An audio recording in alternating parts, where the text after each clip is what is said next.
Dennis and Mary, what's going on? We miss you.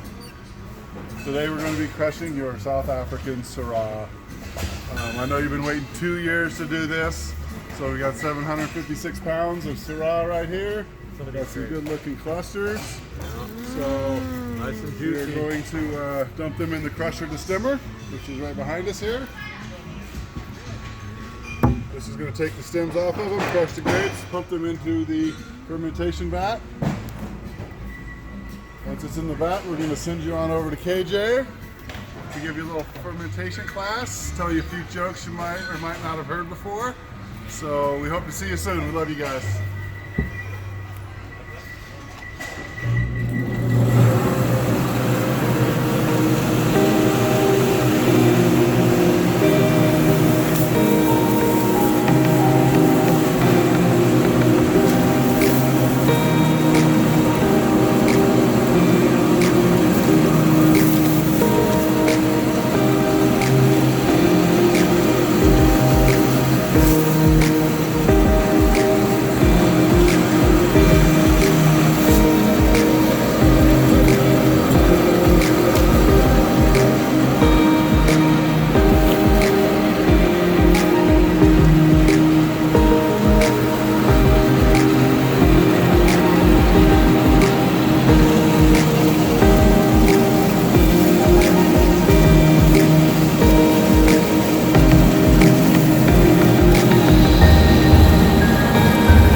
Well, good afternoon and welcome to a little class on fermentation.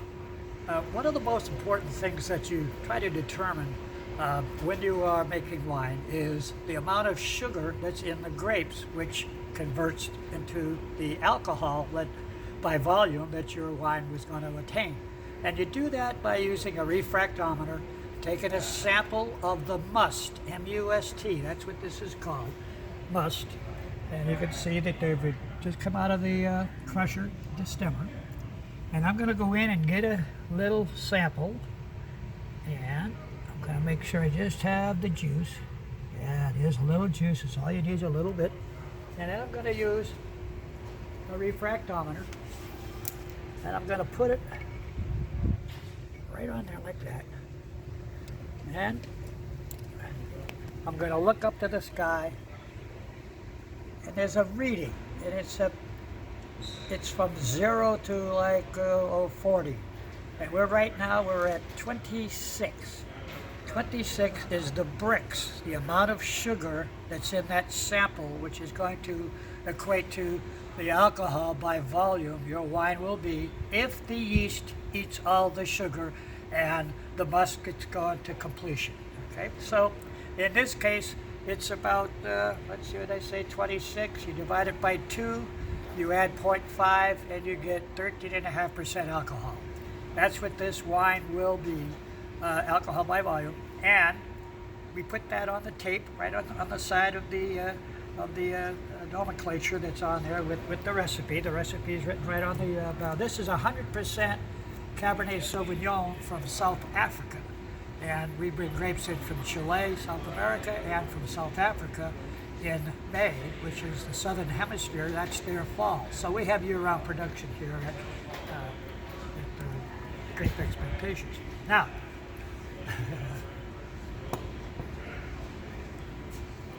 now that we know that the with the bricks is, we're going to write it right on the side so we keep track. And we're going to go over here. And I'm going to put right down here. 3.0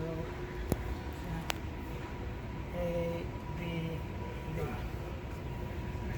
I'm also going to put it on the top because sometimes you get the tops and the base gets stuck. You don't want to do it. So 13.0% ABV is alcohol by volume. So if the yeast eats all the sugar, as we think it will, then you'll have that 13.0% alcohol. Wine is generally from 8.5 to about 17% alcohol. 17, really high. You get above that, you're into fortified wine. And in our case, we're making table wine. 13 is right in the middle. It's perfect.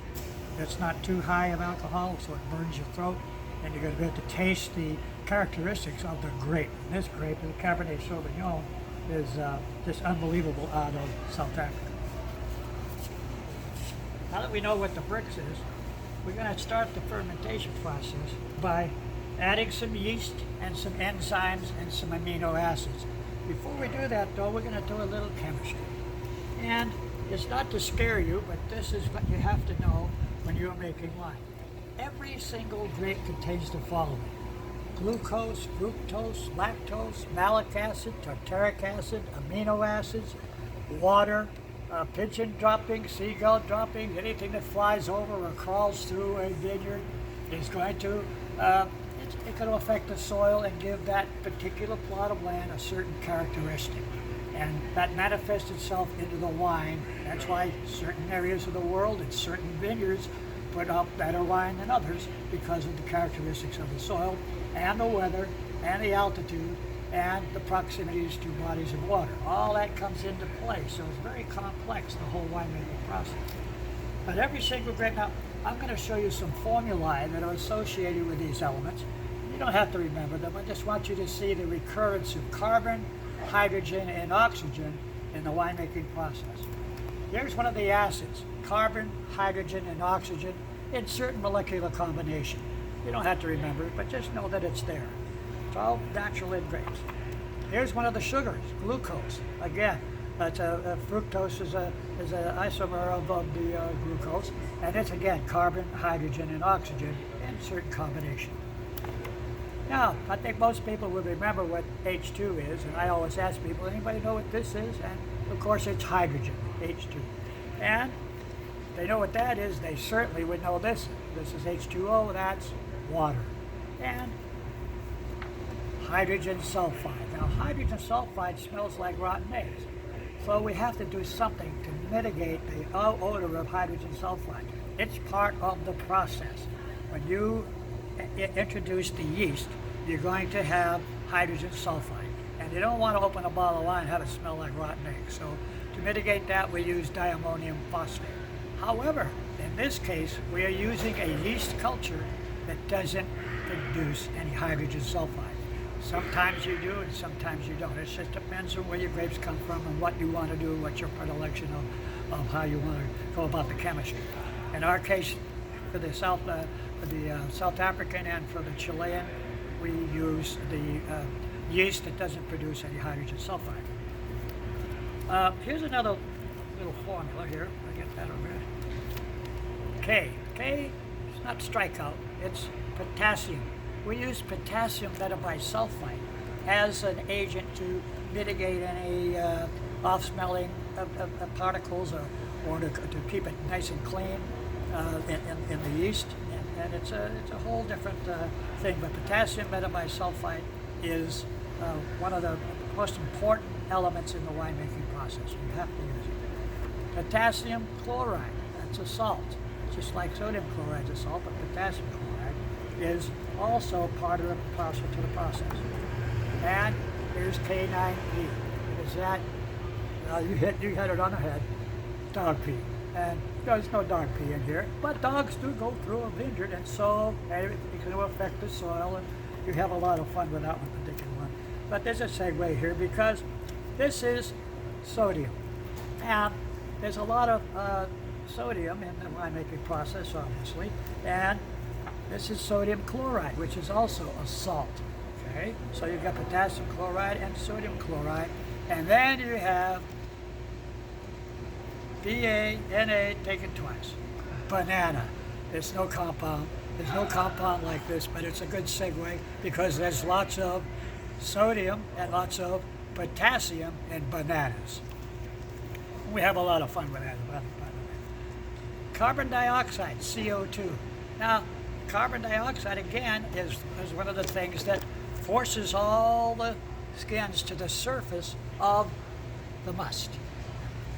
And in order to keep the skins in contact with the juice to develop the color, we have to punch down every day, 2 or 3 times a day. You have to punch down the must to keep it in solution so you're developing the color. And carbon dioxide is one of those things. So during the course of the week of fermentation, you're welcome to come over here and punch your wine down. And you don't have to do it 3 or 4 times a day, but if you come over during the week, you split it up among the group, and somebody comes in on Monday, and another person comes in on Tuesday, and and we have people that make wine with us that come every single day and punch the whole row. The reason why we do that is because that way, if you punch the whole row, everybody will get theirs done 3 or 4 or 5 times a day. That helps to develop the color and the flavor of the wine. Sulfur dioxide, again, SO2, it's part and parcel to the process. And fungi, yeast. Yeast is nothing more than fungi. What's the most well-known type of fungi? Mushrooms. Mushrooms. I saute mine in garlic and a little bit of olive oil and a little bit of shallots and drizzle it over a ribeye, medium rare. Try it sometime. I'll give you the recipe. We're making alcohol after all, and here is one of the alcohols this is ethanol. Again, carbon, hydrogen, and oxygen, and certain molecular combination. So that's a little bit of the chemistry, and it's not anything you have to really remember, but if you have a question on the chemistry of winemaking, please ask me because I'll be happy to help you understand what's going on. Now, having said that, what I have here is the combinations that we're going to use to turn your very, very delicious grape juice into wine. And what we have here is some yeast that I have pre-hydrated for about 15, 20 minutes. It's part of the protocol. And this yeast culture, again, does not produce any hydrogen sulfide. And it's fairly new in the last 4 or 5 years, and so we've experimented with it, and we like it, and so we continue to use it. So that minimizes us from it takes away from us having to add other chemicals. We don't want any interference, and we don't want any introduce anything that we don't have to in the winemaking process. So that's the good thing about the hydrogen sulfide minimized by the yeast culture we're using. Now, this culture comes from the south of France, from the Bordeaux region, and from the Tuscany region in Italy.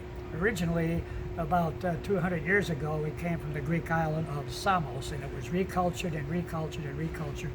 This will withstand up to 17% alcohol without dying off. Some yeast cultures will only withstand 12 or 13 or 14% alcohol, and if you have a high alcohol wine, you don't want to have a stuck fermentation because then you have to start all over again. And we have 5,000 people coming through here in any given year, and 200 or 300 people a day, and you have to fit them in if you had a stuck fermentation. So we don't do that. We're also adding some amino acids, and this also minimizes problems that may have occurred during shipping. These grapes came in all the way from South Africa and from Chile, and they've been on a boat for 2 weeks, 3 weeks, who knows how long it took to get here, and then on a truck from East Coast to here, and we don't know what was in there. So we use this particular enzyme, it's called endozyme, to minimize any problems that may have occurred during the transportation. And last but not least these are time-release tablets, and this is a whole series of vitamins that feed the yeast to give the yeast energy to let the yeast eat all the sugar and convert it into alcohol. And this minimizes us from having to go in there every day and add something. And so we just put the 6 of these tablets. Each one of them has a different release factor to it, and as a matter of fact, it's a lot of vitamin B, if you want the truth. So there's thiamine and niacin and lots of vitamins in there. So there's good things in wine. That's why it's good for you. So we add that, and I'm going to show you just how we do that right now. Now it's simple because all you really do is you really do just this. You put it in here and you go all the way around, nice and foamy. Okay.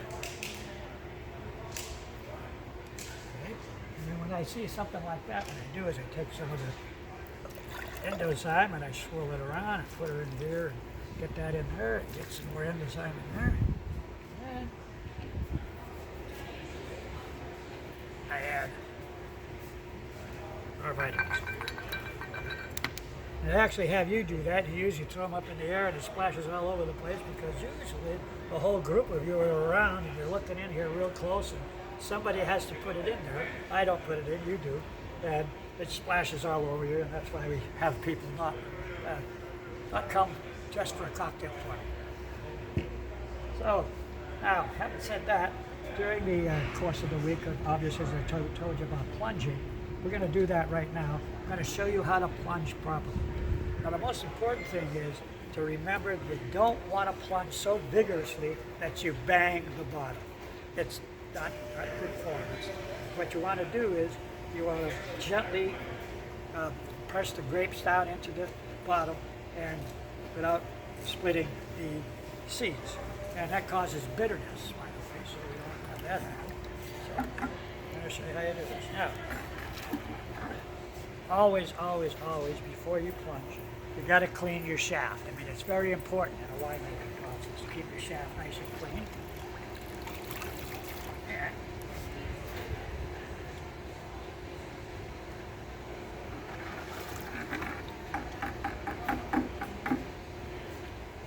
so, you press down. Now, some people, if they're shorter in stature, as I am, you actually stand up on the edge and you can press down, but I can go ahead and do it without standing on the edge today. And I just caress the bottom. You don't want to bang the bottom. It's not good form. So you go all the way around and you get it nice and juicy. That's the idea. Get it nice and juicy. And this takes about 1 minute and 40 seconds. Most guys know what that is. 1 minute 40. That right, ladies? Yes, absolutely. So that's what we're doing. Now, I'm just caressing the bottom and I'm scraping ever so gently and I'm bringing the grapes that are on the bottom up into solution. Okay? And you do that by putting it on edge, dragging it easily without banging it. And you don't want to split the seeds because that causes bitterness, as I said earlier. And all the way around. And that's all you do. And then when I'm all done, I just give it a little bang. And then when you're all finished plunging, you gotta clean your shaft once again. So you don't want to have a sticky shaft. I mean, it's not good for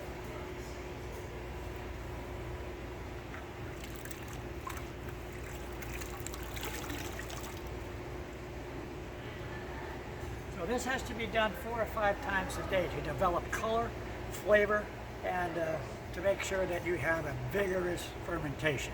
Because you want the sugar to be converted into alcohol, and that's done by the yeast, the enzymes, and the amino acids. And at the end of the week, now you're going to go into the barrel through the press, and that's a whole other process, and you'll have a lot of fun with that, I'm sure. Do not wear a cocktail dress when you come to the pressing part, because believe me, it's a little bit messier than this.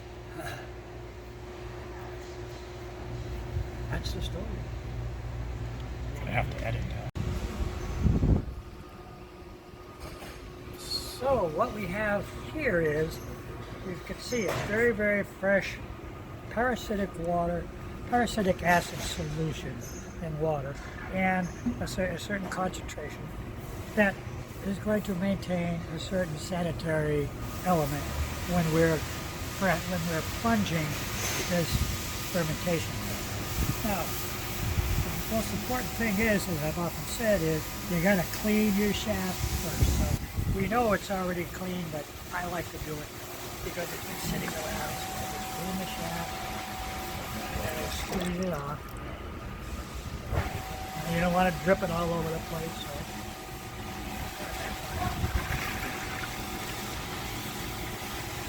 Now, one of the reasons why we plunge in the first place is to develop color, because whether you know it or not, the juice of red grapes is clear. You take a red grape, a red wine grape, and you squeeze it and you get it into your hand, you'll see that the juice is clear. So in order to develop the color, we have to keep the juice in contact with the skins because the color comes from the skins. So you can develop flavonoids, color, and you make sure that you have an aggressive fermentation.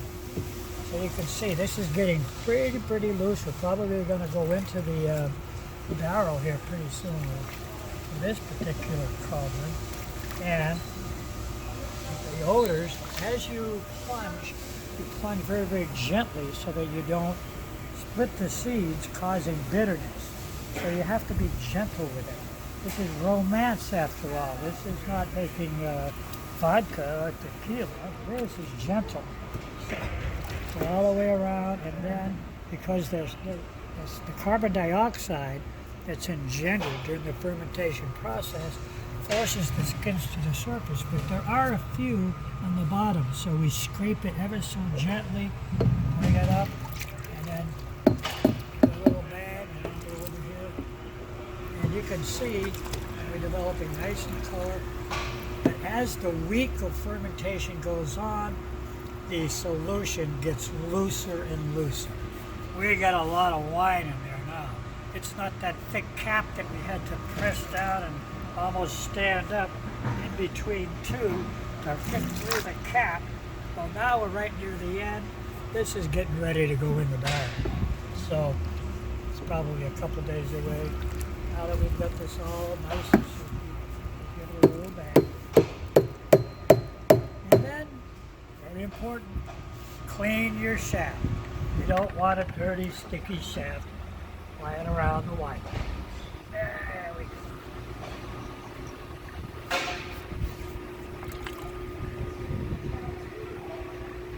And that's how you develop color, flavor, and all the intensities that you need to make good wine. And this is done in very large quantities in big commercial wineries. Here we do things one barrel at a time. Every one of these barrels is sacrosanct. This happens to be a Malbec Merlot blend with a little Carmenere in there.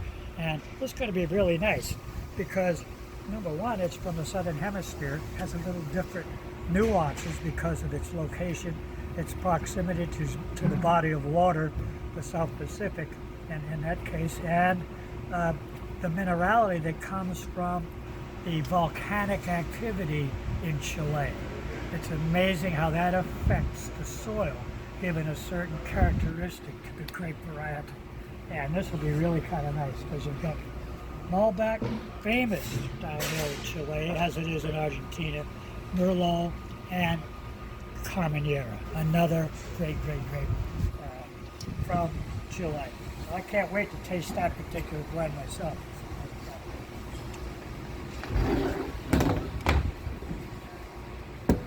Let's see what we have here. We have a Carmenere, Cabernet Sauvignon, and a Cabernet Franc. And three great grapes, all from Chile. Kyle Arnold's got this. I can see that we already started with me. Now this one has a entirely different characteristic. And the olfactory emanation is entirely different from the one that we just plunged. This is obviously the Carmenere comes through more prominently in this one than it did in this one, because there's only 5% of the Carmenere in the one we just did. This one, you got about 80% Carmenere, so it's mostly that grape that used to be part of the Bordeaux blend. One of the 5 grapes that were allowed to be part of the Bordeaux blend. It went out of favor in the 1800s, found its way down to Chile, where they thought it was Merlot for many years.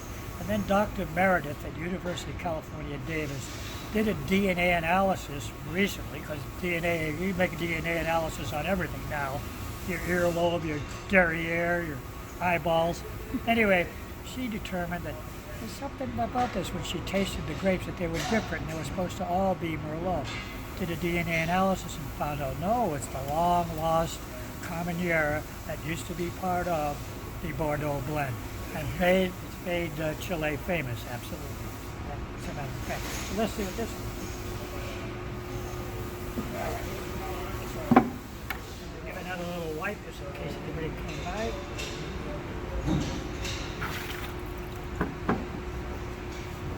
And now we can see I go down very so gently, and I can tell we're getting close now to going into the barrel. And as we come up, and gently now, because it's so loose, you don't have to bang through it. The cap used to be this thick, and you used to have to really get through it. Now it's all loose because the yeast is eating all the sugar, converted it to alcohol. There's less carbon dioxide being developed, so you don't have a big cap. So you've got a distribution of the grapes throughout the liquid. And there's not a whole big thick cap, but there's grapes on the bottom because the less CO2 means gravity is going to have you force the skins to the bottom, and you want them to get into the blend because there's a lot of flavor and a lot of color. We're developing flavor and color anytime we do this. The commercial operation, they press a button and it pumps over itself 4 or 5 times a day. It's automated. But they were doing this in classical style where you do everything. You learn how to develop the flavors and the colors. That's the difference between a commercial house and a home winemaker, or the way we do it here is Grape Expectation. Well, I'm being very gentle with it. I'm going around and mixing the top stuff.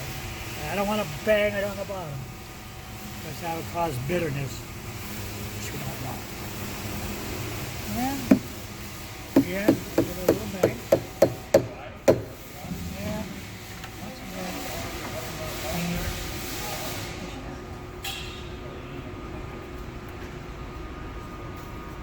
now this water will be water and parasitic acid solution will change it maybe 4 or 5 times during the day as it loses its protective elements. So it'll take on the color of the skin. So this proves, you saw that this was clear. You saw that now just coming out after just 2, it's taking on the color of the grape skins.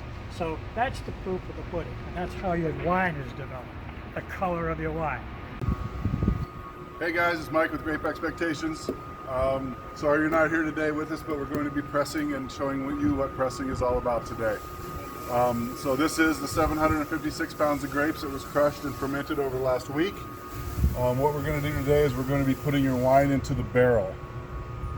So what we'll do first is we're going to pump as much free flow juice and or wine at this point directly out of this fermentation vat into the barrel, which is right here behind me. We're going to use a couple strainer baskets to keep the skins and the seeds out. Once we can't pump, we're going to pump down until we can't pump anymore. Once that happens, we're going to actually scoop all of the must into the press behind you there. And at that point, we're going to go ahead and press out the rest of the juice. The wine, excuse me. It is wine at this point. 98% of the fermentation is complete. So, can I get 3 volunteers, please, and we'll get started.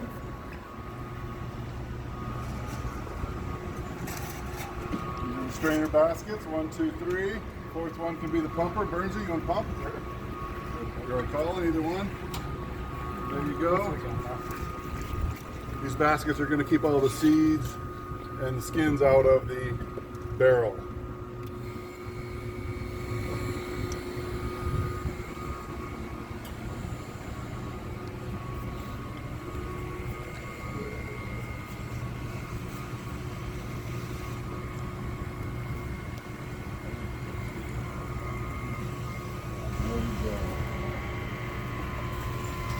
So we're going right into the barrel. Good that flow. Good flow today.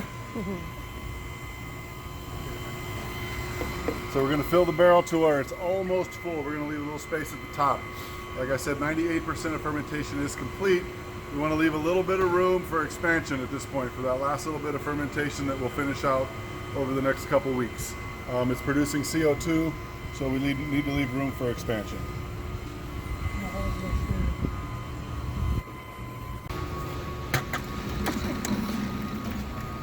So as you can see in the tub, we've pumped out all of the free flow wine. So now what's left is just the must here. So we're going to scoop it into the press. You see the guys doing it now. Once we get it full, we're going to go ahead and put some blocks in there, and we're going to press the rest of it out. This is the fun part. It's a little bit messy.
How's it looking, Adam? It's pretty soupy. It smells great. That it does.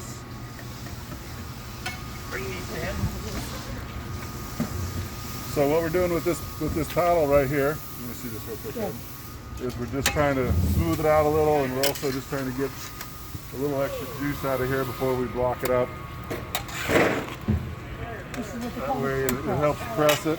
It helps press it.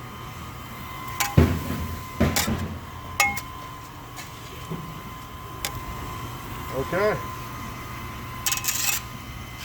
So Shad's going to hand me, we have the half moons here. We're going to put these in here in the press. Got 'em?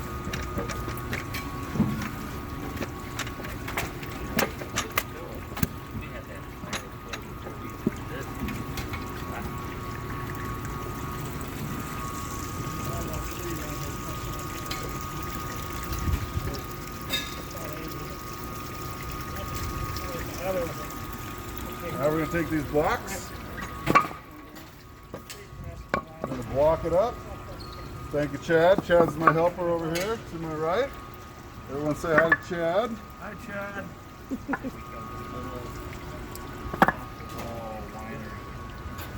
Just a big game of Jenga.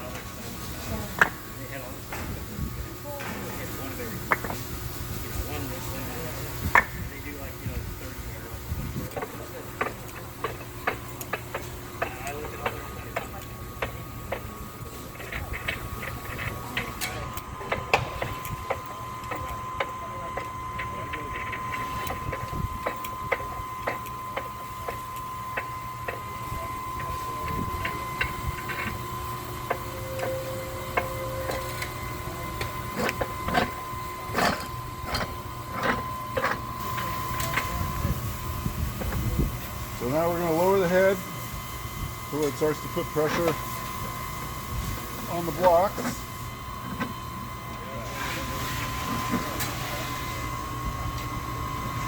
And you can see it's going to start squeezing out through the edge of the press.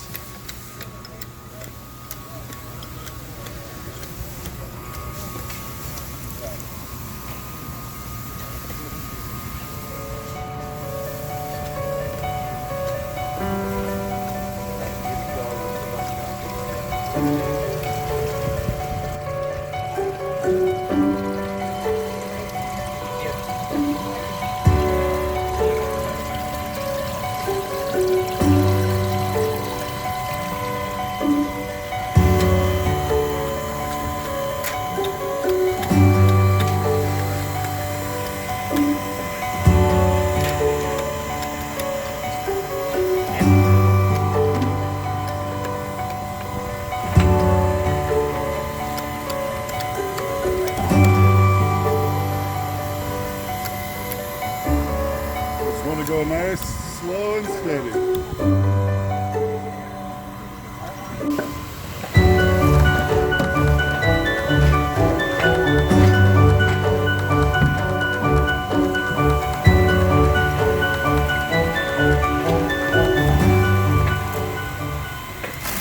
Okay guys, this is what's left of your 756 pounds of grapes.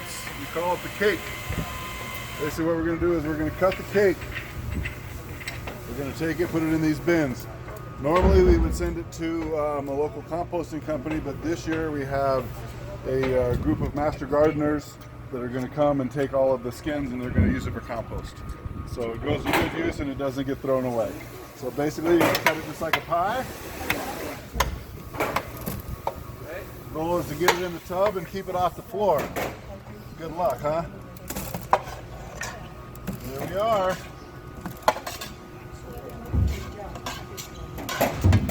So not much left.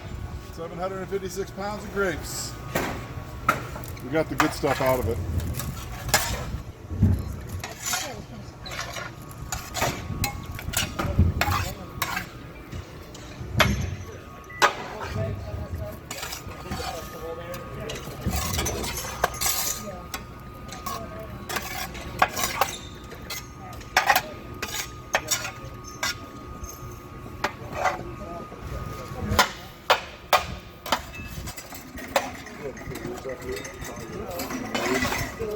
Put the rest of it in yours.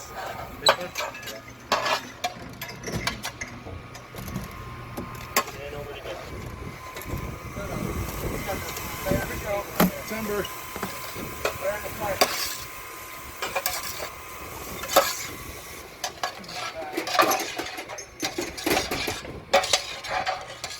How much would you say those two bins weigh?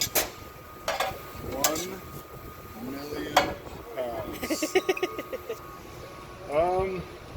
I don't know, Grace, how much does that bin weigh? That probably weighs about, it's probably about 60 pounds. Yeah. So it starts out with about 750 something and ends up about 160 something. Yeah, that's probably a safe guess. Or 120 something. I can do math.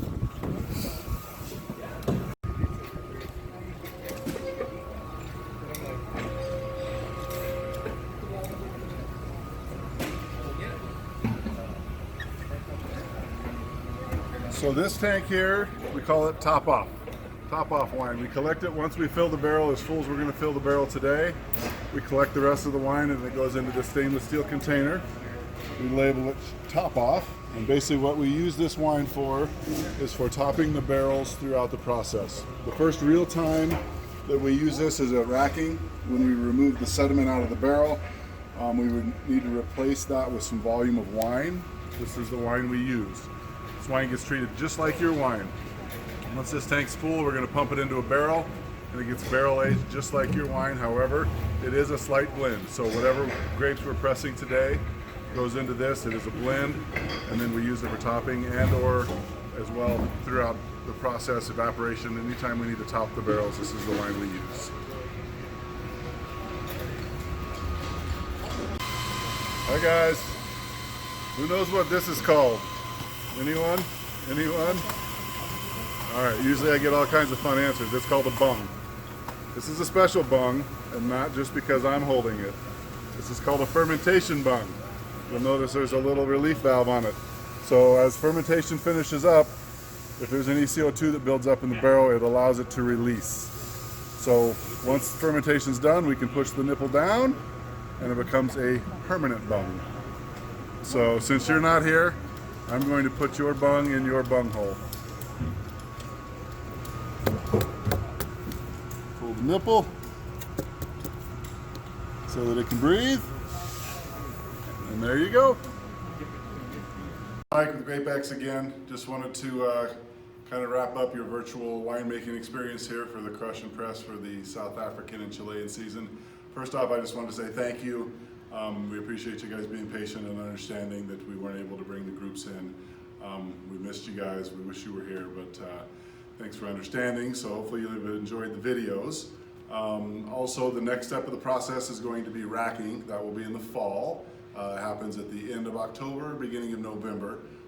We fully anticipate by then you guys will be able to come back in, we'll be able to get a hangout again, and you'll be able to participate in the racking. Other than that, quick announcement on the Bacchus Awards. August 8th is still on. We will definitely keep everyone posted if there's any changes. Other than that, we hope to see everyone in the fall, and have a great summer. Thanks again.